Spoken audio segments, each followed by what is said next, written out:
예배를 드리고 나서 가끔 어떤 분들 인사를 나누면서 목사님 오늘 은혜 받았습니다 라고 하는 분들이 있습니다. 그러더라면 예배를 인도한 제가 더 큰 은혜를 받기도 합니다. 어떤 집사님을 바라보면서 저 집사님 은혜를 많이 받은 분 같아 라고 말하기도 합니다. 기도를 하고 나서도 오늘 기도회는 은혜가 있었어, 우리 모두가 은혜를 받았지 라고 말도 하죠. 은혜가 뭡니까? 은혜를 받았다는 것은 도대체 무엇입니까? 아마도 믿지 아니하는 분들이, 성도들이 말하는 은혜를 받았다 하는 말을 듣노라면 은혜라는 것이 주고받을 수 있는 어떤 물건인가, 그런 생각도 할 수 있을 것입니다. 여러분, 은혜가 무엇입니까? 은혜를 받았다는 것이 도대체 무슨 의미를 가지는 것입니까? 오늘 그 얘기를 하려고 합니다. 오늘 읽은 말씀을 10절을 보면 사도 바울이 이렇게 고백하죠. 나의 나된 것은, 내가 나된 것은 하나님의 은혜라. 그러니까 사도 바울의 고백대로 바꿔 말을 표현하면 사도 바울의 인생은 하나님의 은혜로 된 인생이다, 그 말이죠. 하나님의 은혜로 만들어진 인생이라는 뜻입니다. 그러니까 사도 바울은 은혜를 받은 자고 은혜를 받은 인생으로 평생을 산 사람입니다. 실제로 바울은 하나님의 은혜로 구원도 받았고요, 그의 평생을 은혜로 산 사람이고요, 평생 은혜의 복음을 전한 사람 아닙니까? 그래서 오늘 사도 바울을 통해서 은혜가 무엇인지, 은혜를 받았다는 것은 어떤 것인지, 은혜를 받으면 어떻게 되는 것인지 함께 말씀을 나누려고 하는 것입니다. 은혜 받은 인생 바울을 생각하려면 먼저 바울이 어떤 인생이었는지를 생각해야 되겠죠. 그래서 첫 번째로 박해자 바울을 생각하려고 합니다. 바울의 원래 이름은 사울이었습니다. 그는 철저하게 율법을 지키는 가정에서 태어나고 자란 유대인입니다. 뿐만 아니라 당대에 가장 존경받는 랍비, 바리새인 스승 가말리엘의 문화에서 철저하게 율법을 배우고 훈련받으면서 자랐습니다. 아마 우수한, 최우수의 학생이었을 것입니다. 왜냐하면 그의 고백을 들으면 율법을 지키는 이와 관련해서는 스스로 고백합니다. 나는 흠이 없는 사람이었다. 그러니까 율법을 철저하게 지키는 가정에서 태어나고 자랐을 뿐만 아니라 그의 인생 자체가 율법을 철저하게 흠없이 지켰던 사람입니다. 그래서 그가 교회를 박해하는 사람이 되었습니다. 사도 바울이 사울이었을 때 교회를 박해했던 이유가 무엇일까? 그것은 그의 신앙 고백인 사도행전 22장 3절 4절 말씀에서 밝히 드러납니다. 우리 같이 한번 읽어보실까요? 시작. 나는 유대인으로 빌리기아 다소에서 났고 이 성에서 살아 가말리엘의 문화에서 우리 조상들의 율법에 엄한 교훈을 받았고 오늘 너희 모든 사람처럼 하나님께 대하여 열심히 있는 자라. 내가 이 돌을 박해하여 사람을 죽이기까지 하고 남녀를 결박하여 목에 넘겼노니. 지금 사도 바울이 자기의 신앙을 고백하는 신앙 고백의 내용 중에 있는데, 그가 이 돌을 십자가에도 옮으며 예수 믿는 사람들을 박해했대요. 어느 정도요? 사람을 죽이기까지 하고 남녀를 결박하고 목에 넘기는 그 일들을 이 사울이, 바울이 했다는 거예요. 그 했던 이유가 뭐라고요? 3절 끝에 보면 하나님을 향한 열심 때문입니다. 그러니까 지금 사울은 하나님에 대하여 열심을 가졌기 때문에 교회를 휘발합니다.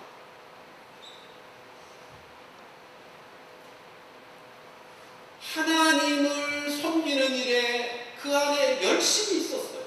뜨거운 열망이 있었어요. 그러니까 사울이 볼 때 하나님은 율법을 지키는 것을 기뻐하시는데 교회를 보니까, 예수를 따르는 무리들을 보니까 율법을 안 지켜도 된대. 그러니 철저한 율법주의자로서는 도무지 용납이 안 돼요. 그래서 핍박하기 시작한 거죠. 하나님 잘 섬겨야 됩니다. 하나님을 향한 뜨거운 가슴을 가진 사울은 도무지 예수를 따르며 율법을 지키지 않아도 되는 것처럼 살아가는 저들을 용납할 수가 없어서 그들을 죽이기도 하고 옥에 가두기도 하고 박해자가 됐어요. 여러분, 예수님은 일찍이 당신의 제자들에게 이런 일이 있을 것이라고 말씀하셨어요. 그게 요한복음 16장 2절이죠. 다시 한번 같이 읽어보십시다. 시작. 사람들이 너희를 출교할 뿐 아니라 때가 이르면 물은 너희를 죽이는 자라 생각하기를 이것이 하나님을 섬기는 일이라 하리라. 예수 믿는 사람들을 죽이면서 그들이 뭐라고 생각할 거라고요? 이게 하나님을 섬기는 거야. 이게 하나님 잘 섬기는 거지. 그렇게 한다는 거예요. 여러분, 사울이 얼마나 교회를 무지하게 잔혹하게 핍박했는지를 알려면 그의 스승 가말리엘과 비교하면 더 분명해집니다. 사도행전 5장에 가서 보면 당대 바리새인들과 사두개인들이 예수 공동체를 더 이상 두고 볼 수 없다 생각해서 그들을 잡아다 옥에 가두고 고문도 하고 매질도 하고 그러는데도 계속 예수 믿는 무리들이 커지니까 이 정도 가지고는 안 되겠다 싶어서 바리새인과 사두개인들이 공회를 소집합니다. 소집해서 이 사람들을 다 죽이기로 하자는 논의를 위해 공회가 소집되었는데요. 5장 38절로 40절 말씀 보면 이런 말씀이 있습니다. 이제 내가 너에게 말하노니, 여기 내가라고 하는 것은 가말리엘입니다. 그러니까 이 공회가 모였을 때 당대 최고로 존경받는 랍비 스승이 가말리엘이었기 때문에 가말리엘이 권위를 가지고 지금 말하는 것입니다. 이제 내가 너에게 말하는 결론을 내리는 거죠. 이 사람들, 예수 믿는 사람들을 상관하지 말고 버려두라. 이 사상과 이 소행이 사람으로부터 났으면 무너질 것이고, 만약 하나님께로부터 났으면 너희가 그들을 무너뜨릴 수 없겠고 도리어 하나님을 대적하는 자가 될까 하노라 하니, 그들이 옳게 여겨 사도들을 불러들여 채찍질하며 예수의 이름으로 말하는 것을 금하고 놓았어. 그러니까 공의회가 소집되는데 결론이 뭐죠? 그냥 내버려둬 보자. 그런데 사울은 그렇게 하지 않았습니다. 여러분, 사울이 이 상황 속에 이미도 동해들인 사내들인 공의회의 회원이었어요. 그러니까 이 회의에 참석했습니다. 자기 스승이 어떤 결론을 내리는지 다 들었다고. 근데 사울은 자기 스승이 내린 결론을 거부하고 핍박을 계속합니다. 그 사건이 7장의 스데반 순교 사건. 그 7장 58절에 가보면 이런 말씀이 있습니다. 성 밖으로 내치고 스데반의 복음을 전하니까 잡아다가 성 밖에 내치고 돌로 칠세. 돌로 쳐서 죽이죠. 증인들이 증인들이 옷을 벗어 사울이라 하는 청년의 발 앞에 둡니다. 여러분, 돌로 쳐 죽인 증인들이 자기의 옷을 벗어서 사울의 발 앞에 두었다는 말은 그 지금 죽음의 그 일을 사울이 주도했다는 것입니다. 네가 책임지라는 거예요. 죽이긴 내가 죽였지만 돌 던져서 이거 네가 주도했으니까, 네가 하자고 했으니까 네가 책임지라는 거예요. 그러니까 이제 스승의 말도 안 되는 거예요. 얼마나 열심히 컸든지. 이후에 8장을 가서 보면 집집마다 찾아다니면서 바울이 예수 믿는 사람 끌어다가 오게 합니다. 여러분, 스데반의 순교로 8장에 기록되기를 예루살렘의 많은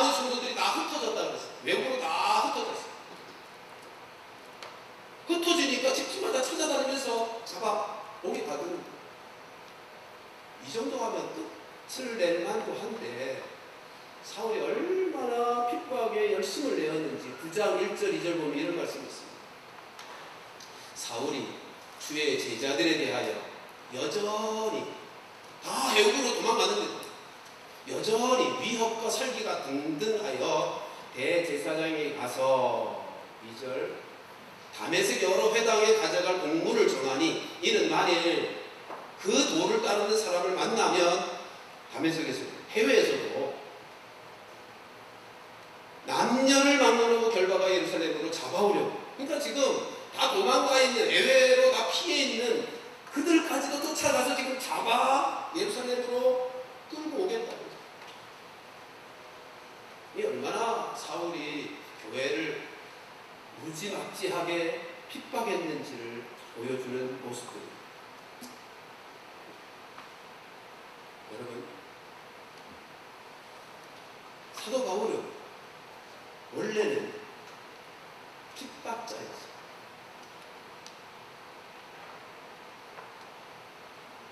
왜 그렇게 됐죠? 아직 예수가 누군지를 모르는 거예요.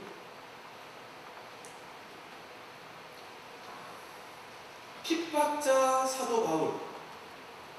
얘는 핍박자의 사도라고 하는 말은 어울리지 않는데 오늘 읽은 본문에 보면 박해자였으나 사도가 되었다고 표현하고 있어요. 이 사울을 보면서 우리가 깨닫는 교훈이 하나 있죠. 뭐죠? 열심히 하나님을 섬기는 것만으로는 안 된다. 열심히 하나님을 섬기는 그것이 오히려 가말리엘이 표현한 대로 하나님을 대적하는 것이 될 수도 있구나. 이게 얼마나 심각한 문제예요. 질문을 하나 해보죠. 우리 스스로에게 질문하죠.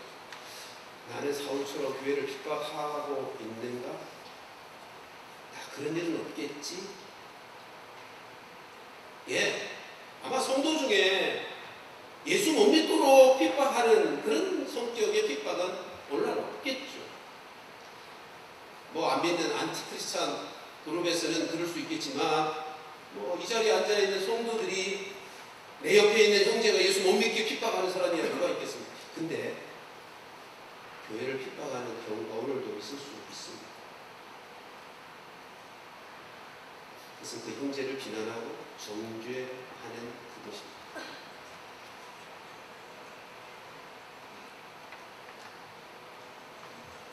그것이 교회를 핍박하는 거예요. 교회를 두고 뒤에서 비난하고 조롱하는 말을 하는 것도 그것이 그리스도의 몸 아닙니다.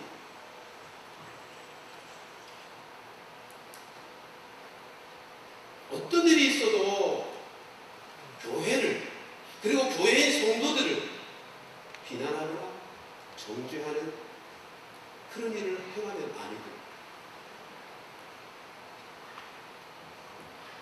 그건 잘못된 열심입니다. 사울이 행했던 잘못된 열심입니다. 그것이 아무리 하나님의 교회를 위하고 하나님의 사역을 위한 것이라고 할지라도 어떤 경우에도 교회나 교회의 성도들을 비난하고 정죄하고 그래서는 안 되는 거죠. 여러분, 열심만으로는 충분하지 않습니다.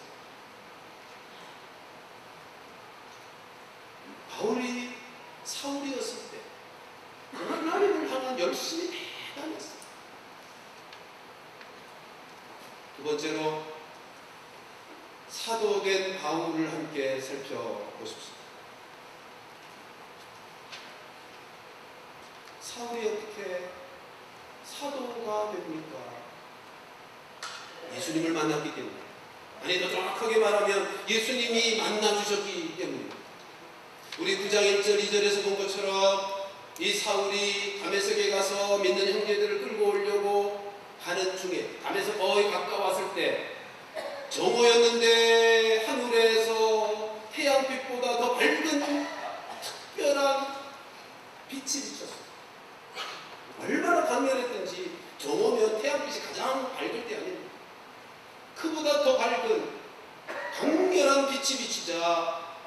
사울이 그 자리에서 눈이 멀고 땅에 엎드러집니다.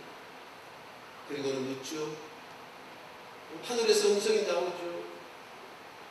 어찌하여 나를 핍박하느냐. 그럴 때 사울이 무슨 눈도 어두우니 어디서 소리가 들리는지도 모르고 누가 말하는지도 안 보였겠죠. 누구십니까? 그때 주님이 말씀하십니다. 나는 네가 핍박하는 예수야. 여러분이 예수님을 만난 이후로 사울이 변합니다. 사울이 바울이 되고 사도가 됩니다. 사실은 사울은 그 예수님이 공시대 사람이니까 예수님은 다 들었을 거라고요. 그 예수님이 가짜 메시아인 줄 알고 있었다고요. 그래서 예수 따르는 무리들을 핍박한 거예요. 근데 그 담에서 도상에서 만난 예수님, 그가 진짜 메시아요 하나님의 아들이신 것을 깨닫고 나서 그가 변합니다. 핍박자였던 사울이 예수를 믿는 정도가 아니라 사도로 부름받고 쓰임받게 되는 인생이 되었습니다. 여러분, 이게 은혜입니다. 죽을 만큼 맞아도 시원치 않은, 아니 죽임당해도 할 말이 없는 죄인인데, 근데 주님께서 그를 용서해 주셨습니다. 단 한마디도 따지지 않고 그냥 용서합니다. 그리고는 사도로 세우시고 존귀하게 사용하십니다. 핍박자였습니다. 대적하던 사람입니다. 근데 사도가 되었습니다. 말이 됩니까?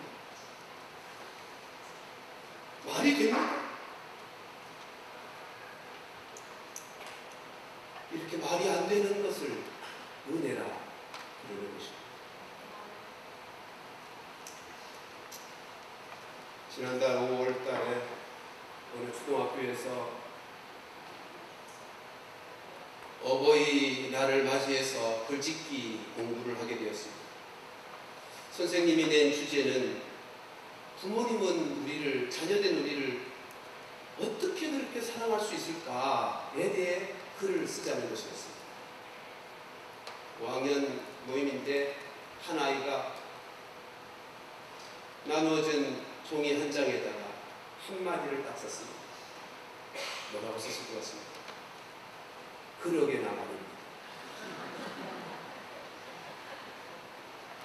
그러게나 말입니다. 정답입니다. 부모님이 나를 사랑하시는 그 사랑, 그 어떻게 표현하겠습니까? 이유가 없습니다. 단 하나의 이유가 있다면 나를 사랑하기 때문에. 조건이 없습니다. 사도 바울이 깨달은 은혜가 이것입니다. 사도 바울이 경험한 은혜가 이것입니다. 나 같은 것 용서하시고 사도 삼으셨는데 아무리 이유를 찾아봐도 이유가 없더라는 것입니다. 조건이 없더라는 것입니다. 네? 그 어떤 조건 때문에 여러분, 사도 바울이 사울이었을 때 유대인이었기 때문에 그를 구원하셨겠습니까? 그가 율법을 열심히 지켜 흠이 없는 율법주의자로 살았기 때문에 구원하신 겁니까? 교회를 핍박했기 때문에 더더욱 아니지 않습니까? 이유를 모르겠는 거예요. 사도 바울이 이것을 깨닫고 나서 이방인 선교를 시작하는 겁니다. 예? 예수를 만난 것만으로 구원을 받으며 예수 그리스도를 믿는 것만으로 구원을 받을 수 있다면 다른 어떤 조건도 없다. 무조건적인 하나님의 사랑 때문에, 예? 이유가 있다면 하나님의 사랑 때문입니다. 하나님의 무한한 사랑, 설명할 수 없는 그 사랑 때문에 구원의 은혜가 우리에게 임한다면 히브리인들, 이방인들 무슨 차이가 있겠는가? 그게 바울이 깨달은 은혜, 구원의 은혜입니다.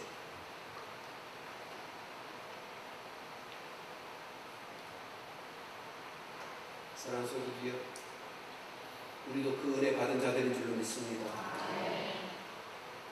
우리가 착한 일 많이 해서 구원받은 거 아니잖아요.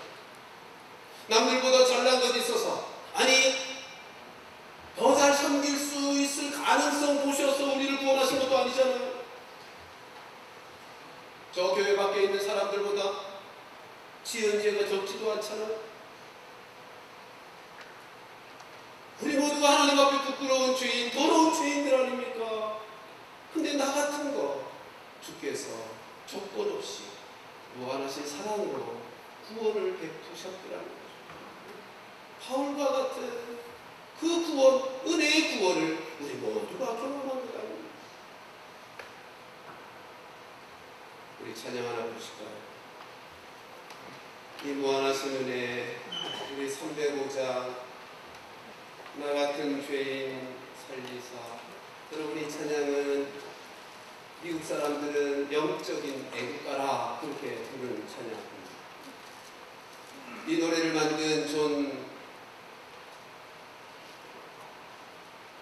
이 노래를 지은 사람은 18세기에 아버지와 함께 흑인 노예 장사를 하는 사람. 존 뉴턴이 나중에 예수 믿고 영국의 성공의 사제가 된 이후에 지난날 흑인들 노예 장사하던 그 하면서 학대를 행했던 그 일을 회개하며 지은 찬양인데, 나 같은 죄인 살리신 하나님의 은혜, 우리도 동일한 은혜를 받았으니 우리 함께 마음에 담아 고백함으로 함께 찬양하십시다.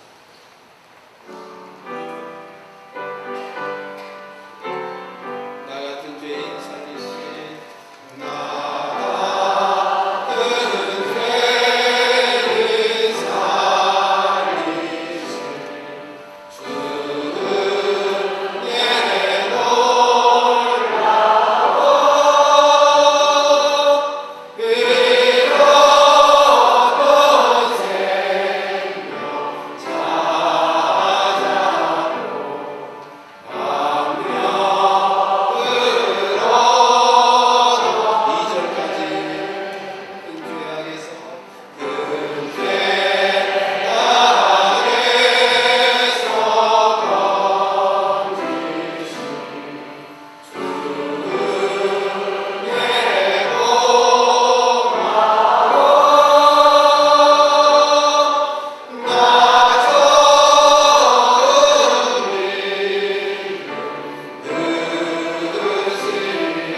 서신서들을 보면 사도 바울은 예수님의 십자가의 죽으심과 부활을 얘기할 때마다 앞뒤에서 찬송이 터지는 것을 보게 됩니다. 찬송하리로다, 우리 찬송하자. 그리고 스스로 찬송하는 노래들이 덧붙여져 기록되고 있습니다.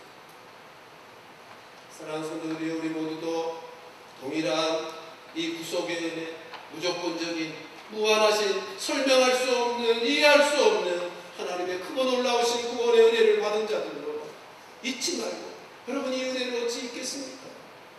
이 은혜를 어찌 잊겠는가 말입니다. 잊지 말고 늘 하나님께 감사하고 그 하나님으로 기뻐하며 그 하나님의 은혜에 보답할 양으로 하나님의 은혜 안에서 섬기는 복된 성도들 되시기를 주님의 이름으로 축원합니다. 세 번째로 생각하고 싶은 것은 은혜를 받았다는 게 무엇인가 하는 것입니다. 여러분, 은혜를 받았다는 게 무엇입니까? 그리고 은혜를 받으면 어떻게 되는 것입니까? 여러분, 뒤에 것도 생각할까요? 은혜를 받으면 사람이 변합니다. 사울이 바울 되었던 것처럼 변하게 되었습니다. 여러분, 사울이라 이름이 큰 자이죠. 바울이라는 이름의 뜻은 작은 자. 은혜를 받고 나면 사울이 바울이 된다.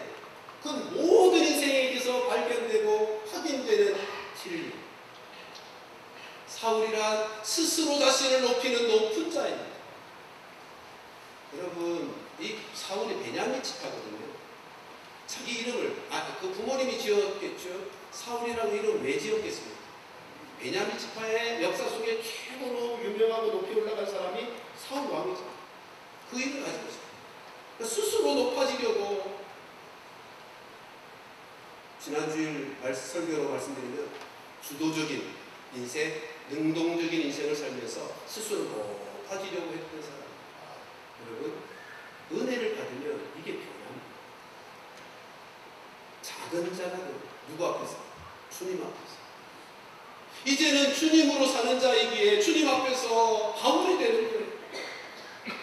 더 이상은 사울의 인생을 살지 않고 바울의 인생을, 바울로의 인생을 살게 되는 것입니다. 왜냐하면 은혜가 인생을 뒤집어 놓거든요. 그러면 은혜를 받았다는 말이 무슨 뜻입니까? 이렇게 설명드리고 싶습니다. 은혜를 받았다는 말은 예수님을 만났다는 뜻입니다. 예수님을 모시게 되었다는 뜻입니다. 예수님의 생명이 내 안에서 역사되게 되었다는 뜻입니다. 그걸 은혜 받았다라고 말하는 것입니다. 사울이 예수 없이 살았기에 그렇게 무지하게 하나님을 위하여 열심을 내는 인생이었지만 오히려 하나님을 대적하는 무지와 어두움의 인생을 살 수밖에 없었던 것입니다. 그렇습니다. 예수 없는 인생, 예수 없이 살아가는 인생은 사울로밖에는 살 수가 없습니다. 그런데 예수를 만나자, 예수님을 그 인생 속에 모셔드리자, 그의 생명, 예수의 생명으로 살아가는 인생이 되자 바울로 바뀝니다. 여러분이 다메섹 도상에서의 사건은 매우 상징적인 사건으로 소개되고 있는데요. 바울이 다메섹 도상에서 주님 만났을 때 눈이 멀죠. 나중에 안수기도 받으면서 눈이 떠집니다. 매우 상징적으로 기록되고 있는 사건입니다. 사울이었던 그 인생이 예수를 만나자 눈이 열리더라는 것입니다. 영적인 눈이 밝아지더라는 것입니다.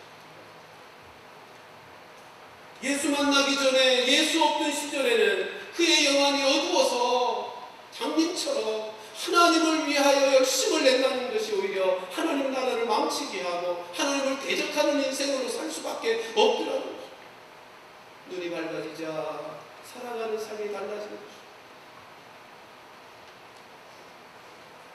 여러분, 예수 없이 살면 사울처럼 살 수밖에 없습니다. 예수 만나야, 예수님 모시고 내 삶의 중심에 모시고 살아야, 내 안에서 역사하시는 예수의 생명으로 충만해야, 그래야 바울의 인생을 사는 것입니다. 이것이 은혜로 산다라고 하는 것입니다. 은혜 받았다고 말하는 것입니다. 여러분, 신앙 생활을 잘 하려면 흔히들 은혜를 더 깊이 받아야 된다는 말이 하죠. 예, 맞습니다. 신앙생활, 좋은 신앙인이 되고 좋은 신앙생활을 하려면 은혜를 더 깊이 받아야 합니다. 은혜를 더 깊이 경험하고 은혜를 더 깊이 받는다는 게 어떤 의미라고요? 예수의 생명으로 더 충만해지는 거죠. 그러려면 어떻게 해야 되죠? 예수님과 더 깊이 사귀는 거죠. 더 친밀한 주님과의 교통이 이루어져야 돼요. 사랑하는 성도들이여, 우리가 이미도 은혜 받은 자들, 이미도 예수 그리스도를 모시고 사는 자들로 우리 안에 계신 예수 그리스도와 더 친밀한 사귐을 통해서 더 깊은 은혜의 삶을, 더 충만한 예수의 생명으로 살아가는 그런 성도들 되시기를 주님의 이름으로 축복합니다. 네 번째로, 은혜 받은 자는 어떻게 달라지는가? 어떤 다른 인생의 삶을 사는가? 세 가지로 간단히 정리하여 말씀을 드리고 싶습니다. 첫째는 갈라디아서 2장 20절입니다. 우리가 지난주에 살폈던 말씀이죠. 방송실 갈라디아서 2장 20절 말씀 우리 같이 한번 다시 읽어보십시다. 시작. 내가 그리스도와 함께 십자가에 못 박혔나니 그런즉 이제는 내가 사는 것이 아니라 오직 내 안에 그리스도께서 사시는 것이라. 이제 내가 육체 가운데 사는 것은 나를 사랑하사 나를 위하여 자기 자신을 버리신 하나님의 아들을 믿는 믿음 안에서 사는 것이다. 지난주에 말씀을 나눈 것처럼 은혜 받은 자는 이제는 은혜의 방식으로 사는 거예요. 이제는 내가 사는 인생으로가 아니라 내 안에 계신 예수님으로 사는 삶의 방식이 달라져요.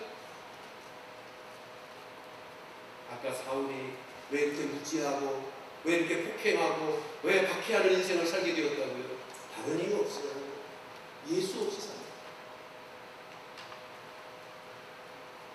예수로 사는 인생, 은혜를 받은 자, 예수님을 마음의 중심에 모시고 사는 이 은혜를 경험한 자는 삶의 방식이 이제는 내 사는 인생이 아니라 내 안에 계신 그리스도로 사는 인생을 살아요. 두 번째, 디모데전서 1장 15절입니다. 우리 같이 한번 읽어보십시다. 시작. 믿보다 모든 사람이 받을 만한 이 말이요 그리스도 예수께서 죄인을 구원하시려고 세상에 임하셨다 하였도다. 죄인 중에 내가 그렇습니다. 여러분, 디모데전서는 사도 바울이 말년에 쓴 책입니다. 지금 이런 말씀을 하고 있죠. 그리스도 예수께서 죄인을 구원하시려고 세상에 오셨다. 그 얘기, 이 복음을 말하면서 끝에 이런 고백을 붙이고 있습니다. 내가 죄인 중에 하나 있습니다. 죄인을 구하시려 예수님이 오셨대요. 그런데 자기가 그 죄인인데 죄인 중에 괴수래요. 여러분, 은혜 받은 자는 결론이 이것입니다. 디모데전서가 언제 쓰여졌다고요? 사도 바울의 말년.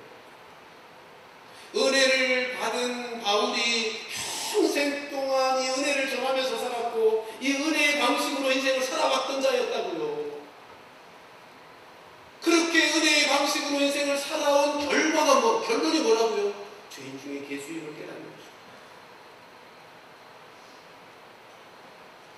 무슨 말이죠? 은혜 안에서 죄 많이 지으면 더 많은 죄를 지으며 살아왔다는 뜻인가요? 아니잖아요. 은혜를 받았다는 뜻이 예수 그리스도의 생명으로 충만해지는 것이라고 하며, 은혜 안에서 살았다는 말은 예수 안에서 살았다는 말. 예수 앞에서 자신을 날마다 확인하면서 살아가는 은혜의 인생. 결론이 뭐예요? 자신의 죄인됨에 대한 더 깊은 인식. 더 정확하게 말하면 죄에 대한 더 민감함이 생기고 자기의 인생, 자기의 마음 깊숙한 곳에도 숨겨있던 그 죄악까지도 다 들여다보는 죄인됨의 괴수의 의식이 그의 은혜의 삶의 결론입니다. 당연히 하나님 앞에서, 사람들 앞에서 겸손한 자로 살지 않겠습니다. 내가 죄인 중에 괴수인데 무슨 할 말이 있습니까? 누구를 정죄할 것이며 누구를 비판할 것이며. 은혜 받은 자는 은혜로 살고 은혜로 살고 은혜로 살면서 그 은혜가 세상 그 누구에게보다 나에게만 역사된 것처럼 자신의 죄인됨의 인식을 가지고 하나님 앞에서 겸비하게 살게 되는 것입니다. 그 은혜 받으면요, 삶의 방식도 달라지고 삶의 모습이 점점 달라져요. 일반화시켜 말씀을 드리면 예수 닮은 인격과 삶의 사람으로 변화합니다. 세 번째는 은혜 받은 자의 달라지는 삶의 실장은 은혜를 전하는 자로 사는 거죠. 그래서 사도 바울은 평생을 그 은혜의 복음을 전하며 살았습니다. 그 은혜를 전하며 산다는 말은 내 안에 계신 예수 그리스도를 증거하며 산다는 말이에요. 예수 그리스도의 죽으심과 부활의 복음을 전하실 뿐만 아니라 예수 그리스도 내 안에 계신 그분이 나를 통해서 나타나는 증인으로 살아가는 거예요. 이 말씀 속에 믿지 아니하는 이웃들에게만 그렇게 한다는 생각하지 마시고 내 자녀들 앞에서도 그렇게 살아요. 우리 가족들 앞에서, 믿지 아니하는 우리의 가족들, 우리의 친지, 형제, 친구들 앞에서 우리가 그렇게 사는 거예요. 은혜 받은 자로 그 은혜의 증인되어 내 안에 임한 은혜가 그들에게도 흘러가는 거예요. 내 안에 계신 예수가 그들에게도 보여지도록. 오늘날 세상이 우리에게 그렇게 말하잖아요. 하나님을 보여달라고. 그래야 믿겠다고. 여러분, 하나님 어떻게 보여드리죠? 우리가 우리의 인격과 삶을. 사랑하는 성도들이여, 우리 모두가 이미도 은혜 받은 자들인 줄로 믿습니다. 예수 그리스도를 믿어 우리 안에 예수 그리스도가 모셔진 예수의 생명을 가지고 사는 자들인 줄로 믿습니다. 질문 하나 덧붙이죠. 그 은혜를 더 사모하며 사십니다. 그 예수님과 더 친밀한 사귐 속에 그 생명으로도 충만하여 온전한 은혜의 역사들을 이루기를 사모하며 사십니까? 이렇게 말씀을 정리하려고 합니다. 은혜 받았다는 게 무엇이라고요? 예수님을 만나는 것, 예수님을 모시고 내 삶의 중심에 모시고 사는 것, 예수의 생명으로 충만하여 살아가는 것, 그게 은혜 받은 자로 사는 것. 병을 고침받았다, 사업이 성공했다, 예, 그것도 하나님이 주시는 은혜입니다만, 여러분, 은혜의 본질은 예수님 자체입니다. 예수님의 은혜입니다. 은혜 받아서 방언도 하고 영적인 신비함 체험하기도 하지만, 예, 그것이 은혜입니다만, 참된 은혜는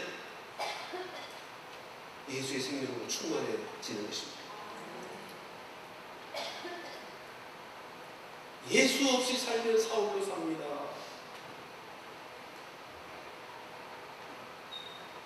별 수가 없는 인생들.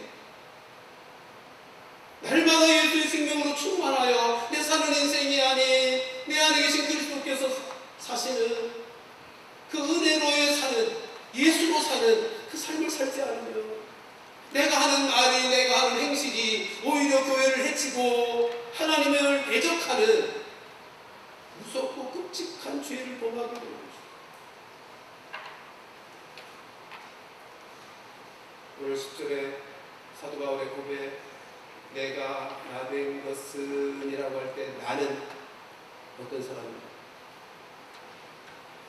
은혜 받은 나, 변화된 나, 예수의 생명으로 충만해진 나. 사랑하는 성도들이여, 우리 모두 은혜 받은 나로 살아갈 수 있기를 축복합니다. 은혜 받은 나는 세 가지. 갈라디아서 2장 20절에 방식으로 인생을 살고, 디모데전서 1장 15절처럼 영적으로 예민하고 영적으로 깨어있고 하나님 앞에서 겸손하게 하나님을 섬기는 인생으로 살고, 세 번째는 증인으로 살고, 증거하며 살고 증인되어 살고, 내 주변 믿지 않는 사람들 앞에서도, 그리고 내 사랑하는 가족들 안에서, 아니 교회 안에서도 내게 임한 은혜가 그들에게 흘러가고, 내 안에 계신 예수 그리스도가 그들에게도 증거되도록 우리 모두 은혜 받은 자, 더 깊은 은혜를 사모하고 그 은혜를 힘입고 은혜를 흘려보내며 예수의 생명의 역사 열매를 맺혀가며 귀하게 쓰임받는 그런 바울과 같은 인생 될 수 있기를 주님의 이름으로 축원합니다. 우리 함께 기도하십시오.